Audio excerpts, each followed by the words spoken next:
कि इस मामले पर डिवीजन जरूर होना चाहिए। देश को मालूम पड़े आतंकवाद के साथ कौन है और खिलाफ कौन। जरूर डिवीजन हो जाए, डिवीजन करें। അമിത്ഷാ ഒരു കുരുക്ക് വീശി. ദേശസുരക്ഷയെ എതിർക്കുന്നവരാരെന്ന് രാജ്യം കാണട്ടെ. ആ ഒരൊറ്റ ചോദ്യത്തിൽ കറങ്ങി വീണു ഇന്ത്യൻ പ്രതിപക്ഷം, പ്രത്യേകിച്ചും കോൺഗ്രസ് പാർട്ടി. പാർലമെന്റിൽ കൊണ്ടുവന്ന NIA ഭേദഗതി ബില്ലിന്റെ വോട്ടെടുപ്പിലായിരുന്നു ക്ലൈമാക്സ്. ബില്ലിനെ എതിർത്ത് ഘോരഘോരം പ്രസംഗിച്ച കോൺഗ്രസ് പോലും ബില്ലിനു വേണ്ടി വോട്ട് ചെയ്തു. ലോക്സഭയിൽ വോട്ട് തന്നെ ചെയ്തു കൊടുത്തു. രാജ്യസഭയിൽ ശബ്ദ വോട്ടോടെ ഒറ്റക്കെട്ടായി ബിൽ പാസാക്കാൻ BJP സർക്കാരിന് കൈയടിച്ചു കോൺഗ്രസ്. രാജ്യസുരക്ഷയല്ലേ, അതിൽ എതിർപ്പ് പ്രകടിപ്പിച്ച് ഇനിയൊരു റിസ്ക് എടുക്കാൻ കോൺഗ്രസ് തയ്യാറല്ല എന്ന് ചുരുക്കം. കേരളത്തിൽ നിന്ന് NIA ബില്ലിനെ എതിർത്ത് വോട്ട് ചെയ്തത് ഒരേയൊരു ആരിഫ്. അതിനേക്കാൾ വിചിത്രമാണ് മുസ്ലിം ലീഗിന്റെ ന്യായം. ശക്തമായി വിയോജിച്ച് പ്രസംഗിക്കുകയൊക്കെ ചെയ്തു.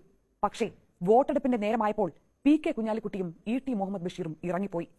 സർക്കാരിന് മൃഗീയ ഭൂരിപക്ഷമുള്ള ലോക്സഭയിൽ വോട്ടെടുപ്പ് ബഹിഷ്കരിക്കുന്നതും എതിർത്ത് വോട്ട് ചെയ്യുന്നതും തമ്മിലുള്ള വ്യത്യാസം അറിയാതെയാണോ ലീഗിന്റെ ഇറങ്ങിപ്പോക്ക്?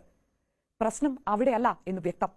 പ്രതിപക്ഷത്തിനിടയിൽ ഏകോപനമില്ല, ആശയപ്പൊരുത്തമില്ല, വ്യക്തമായ രാഷ്ട്രീയ പ്രതിരോധം പോലുമില്ല.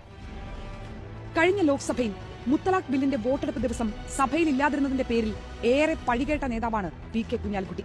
പക്ഷേ ഇത്തവണ സഭയിലുണ്ടായിട്ടും എതിർത്ത് വോട്ട് ചെയ്യാതെ ഇറങ്ങിപ്പോവുകയാണ് ലീഗിന്റെ എല്ലാ MPമാരും ചെയ്തത്.